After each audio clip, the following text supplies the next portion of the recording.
we'd do anything for kids. Yet 1 in 6 children in the U.S. struggle with hunger. Help end childhood hunger near you. Learn how at feedingamerica.org.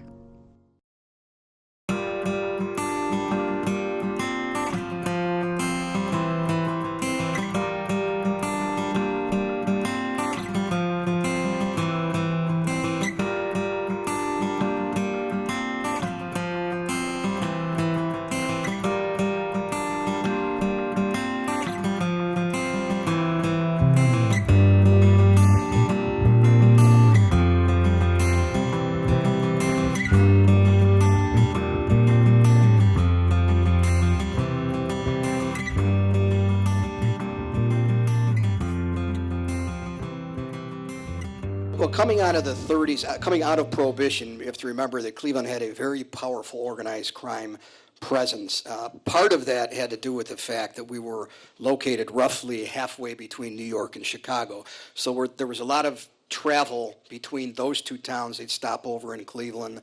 And at one point in the earliest years in 1930, the Cleveland mob boss here actually had a seat on the Mafia Commission in New York. So Cleveland was a powerful organized crime family coming out of the 30s, 40s, 50s, going into the 60s. Danny Greene actually became a Mafia associate. He started on the docks here, the Longshoremen's Association, as a dock worker, and then became president of the Dock Workers Union. Eventually, he was ousted for corruption and stealing from the membership, and went to work for a couple of organized crime figures. I mentioned one, Chandra Burns, another one, Frank Brancato. So actually, he was an associate of the Italian Mafia. That's how it started. You might say he went rogue. In 1976, the longtime boss of the mob, John Scalish, died during heart surgery. And there was a power vacuum. So there was a series of battles that began for control of the mob. And Danny Greene teamed up with an organized crime associate named John Nardi. He was a labor union official. And they believed that together they could take over the mob. Danny was a fiercely proud Irishman, very proud of his Celtic roots, drove a green car, wore green jackets, wrote in green ink. And he felt that there was no reason why the Irish couldn't sit at the top of organized crime in Cleveland and the rackets that brought in easy money. We talked a little bit about that. And the easy money, people say, well, what were the rackets? Vending machines, a lot of untraceable coins and routes that they would muscle control of, gambling, booking operations, loan sharking.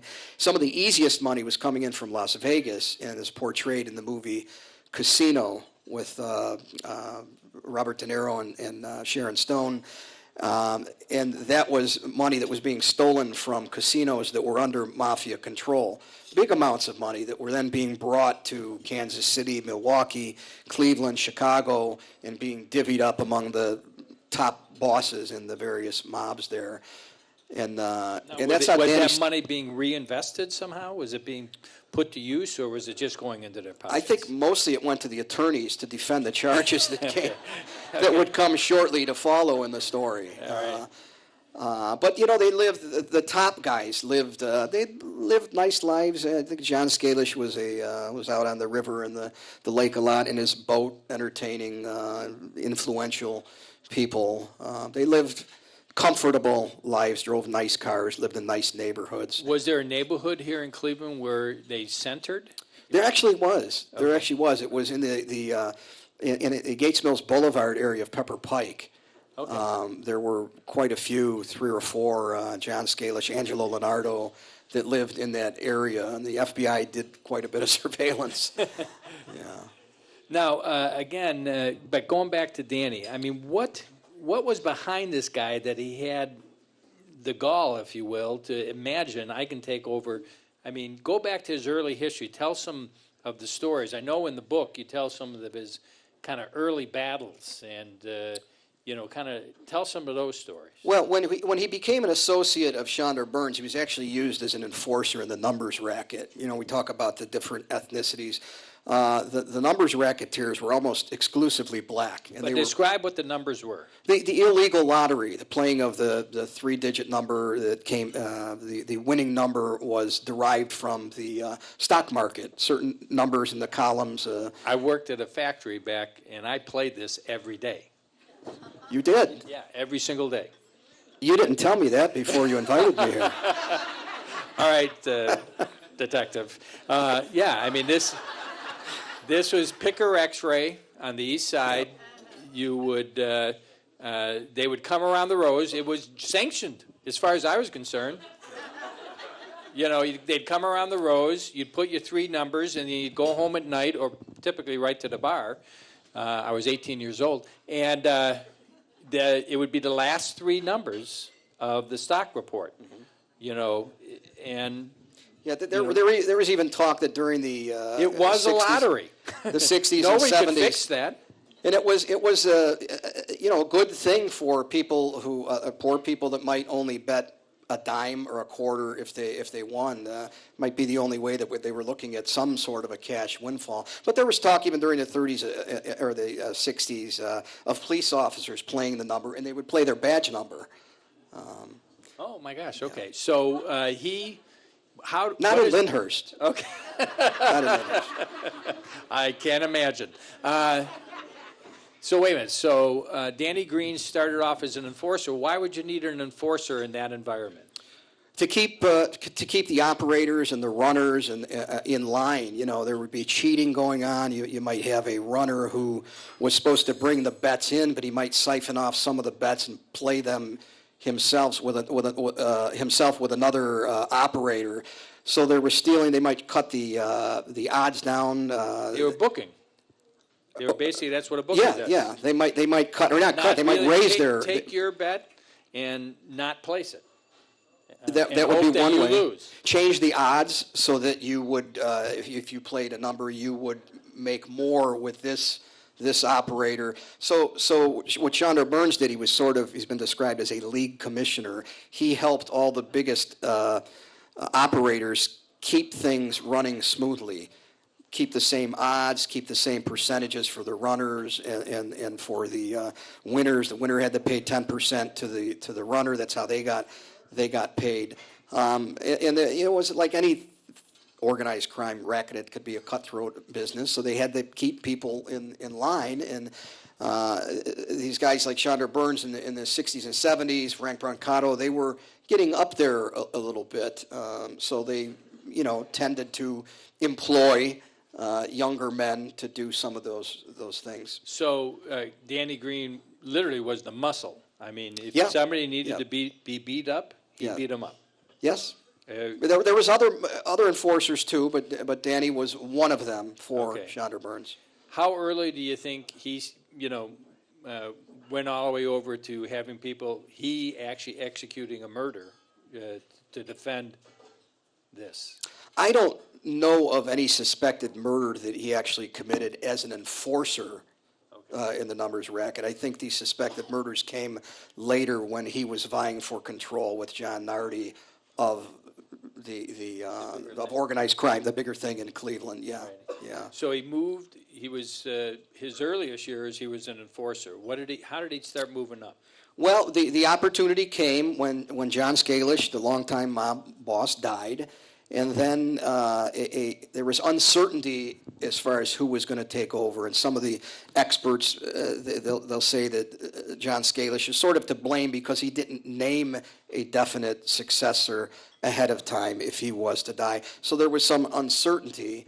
And eventually they agreed to have an older gentleman by the name of James Licavoli, also known as Jack White, be the boss. And but there were other people who were interested. Tony. Now, were these out-of-towners that made that decision? I mean, in the movies, that seemed to be the way it was depicted. Somebody decided who's going to run Cleveland, or did the Cleveland? No, that was left up to Cleveland. But they had rules. Like for instance, when Jack White or James Licavoli became the boss, part of what he had to do was go to New York and talk to Cleveland's representative with the Genovese mob boss and introduce himself as the new boss of Cleveland. So there were certain rules like that. If they wanted to make or induct new members, they had to get permission from New York. But for the most part, they controlled things autonomously. So literally like an election. Among the top leadership of who was interested and who they believed that John Scalish would have wanted to take over. All right. And there might have been some falsehoods told to each other during that period of time by somebody who was trying to control who became the next boss. So that's sort of a separate story. But as that was happening, Danny Greene, who had at this point, you have to go back a little bit, he was the enforcer for Chandler Burns. Now a conflict developed between the two of them that resulted in a battle over a period of a couple of years or so, and resulted in fact, not far from this point right here, 25th in Detroit, in Chandler Burns being killed, blown up right at the back of a bar that was called, initially it was Jack and Jill's, and it became Christie's. And he was getting into his car after being in Christie's, and went out the top of out the roof in two pieces. That was Holy Saturday, 1975. Holy cow. Much to the dismay of the parishioners over at St. Malachi, who were in mass there. Now, is there a suspicion that was Danny Greene that actually executed that? Yes, absolutely. That he was never indicted, but he was believed to have been responsible. I believe him to have been responsible.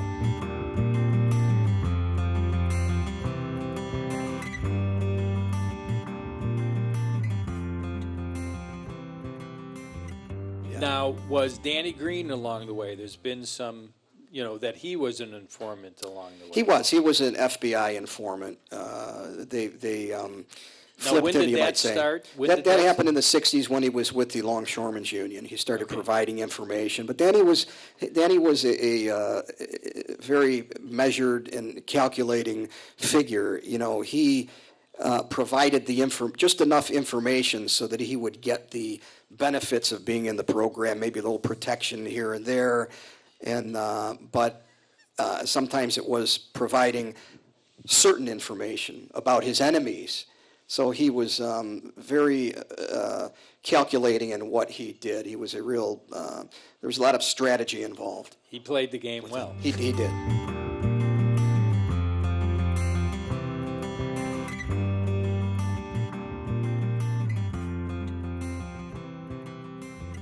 When did it start that they started going after him? I mean, you talked about the bombing on Waterloo.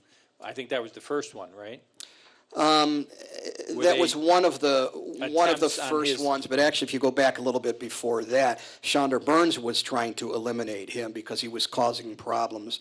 There was the shooting during when the mob was trying to control the rubbish haulers, and there was a shooting with Mike Fredo.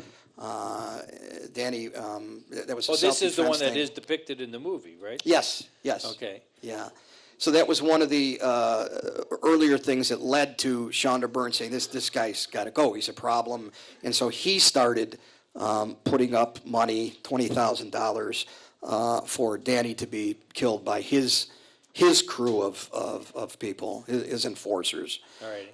And that didn't happen. Danny got him. So now Danny, as this is happening, with each failed attempt on Danny's life, his reputation is growing. He's becoming more fearless, and that's about the time, around 1976, that he starts making a play to take over.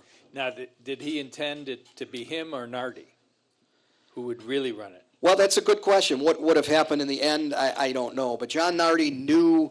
Danny Greene had the guys on the streets. John Nardi knew how the organization worked. So what was the end game? Were they to work together?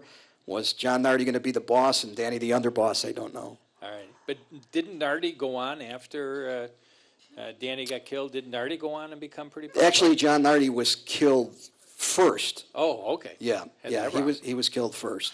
All he right. was killed by what was called they used a remote control bomb, and it was a new method that they were using instead of putting, because there were a lot of bombs going off, as is portrayed in the film, and they were often putting a bomb on the victim's car. So if you were the victim, the bomb goes on your car. But they had another system that they started using where, so we didn't have to tamper with your car. We get what they call a Joe Blow car, a car registered to a fictitious name. We'd put the bomb on that car, and then I, as the hitman, would park my car next to yours. We'd watch for you to come out. We'd detonate the bomb. You would be killed. That's what happened with John Nardi. And that's also what happened with Danny Greene. Now, so again, how many attempts on his life? At least a half dozen. At least a half dozen. Probably closer to 10. Yeah. And all bombs, or no? They tried to shoot him. They tried to blow him up. They were they used a long rifle with a scope. They missed. They tried to bomb Danny and John Nardi at the airport. Tried to get them both at the same time. Use a remote control detonator, but it didn't work. Probably the distance. This is the airport's big property. Big piece of property. The distance was probably too great, and Danny Greene and John Nardi paid their parking bill and left the airport, not knowing how close they came to being killed. Now, who was it that was? I mean, can you name? Do you know specifically who might have been trying to kill him? Was it the one that eventually got elected? Yes, yeah. Jack White and Angelo Leonardo, and of course they had a crew, their soldiers, Eugene Ciasulo, Butchie Cisternino, Ali Calabrese, Ray Ferrito, Ronnie Carabia. A lot of names that end in vowels for some reason.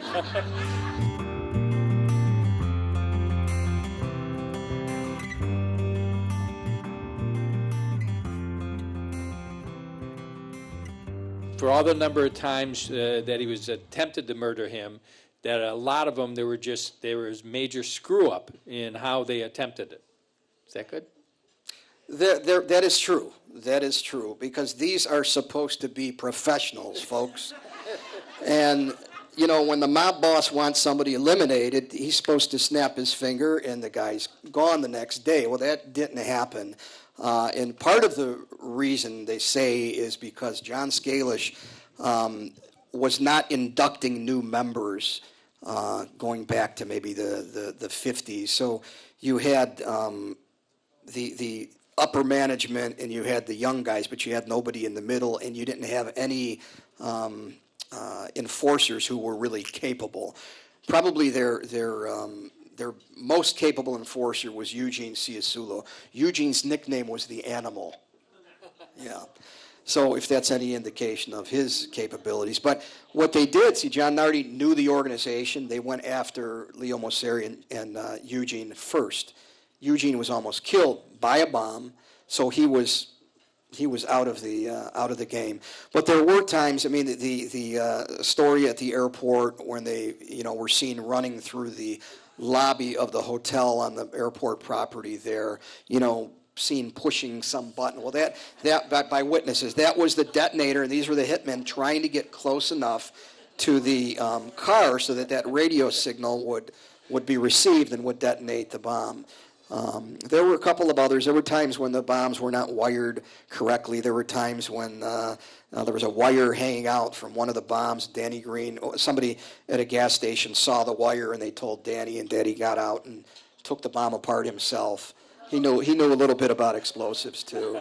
So there certainly were some times where the errors were approached being comical. Now, for example, in the movie, they depict that bombing of his house where he was with his girlfriend. Supposedly, it's the Waterloo one. Yes. I think they were trying to depict that one. He walked away from that. He actually did walk away, yes. Now, but again, perhaps the bomb wasn't placed correctly. Well, there was actually two bombs. One of them went off. There was a second one that was in the back of the building, and that was a bigger bomb. They say had that gone off, half of the block would have gone up, but it was wired wrong with the blasting caps and the detonating mechanism. It wasn't wired properly, and it failed to detonate.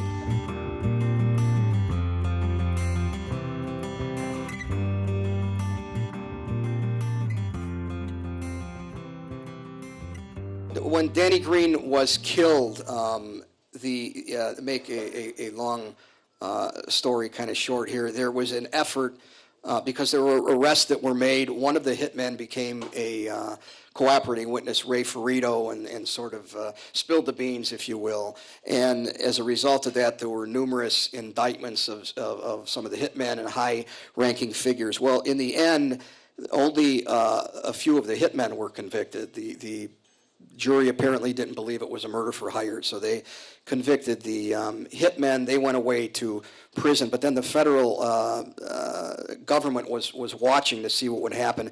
Well, the mafia decided to get involved in drugs. Now, that had always been taboo because very serious penalties, but it's about big money. It's about these guys, and I always say these are not the tough guys. The mobsters, the gangbangers, they're not the tough guys. The tough guys are the men and women who get up every day and go to work.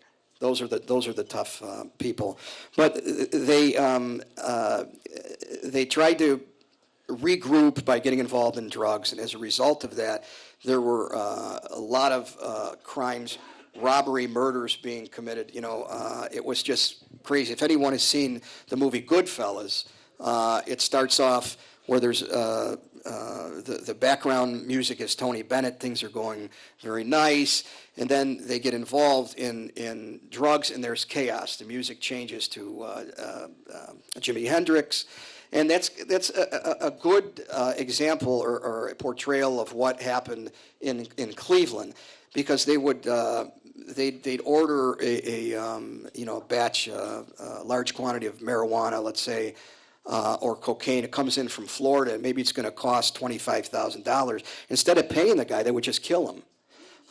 They were using the drugs, not only selling, and it got out of control with the number of murders. Well, of course, with murders, that brings serious heat from law enforcement. So eventually things got shut down, and the federal government came in with federal indictments for racketeering and murder, federal racketeering and murder. And the acting boss at the time was Angelo Leonardo, whose father had been one of the original Leonardo brothers from the Prohibition days. And he was sentenced to life plus 103 years in prison. He served about 2 and decided he had enough, and the FBI agents left their card for him in case he wanted to talk. Well, he decided he wanted to talk, and at the time he became the highest-ranking mobster ever to betray the Sicilian Code of Silence and go to work for the federal government. And so that was at that point the Cleveland Mafia was crippled, and they really haven't come back since.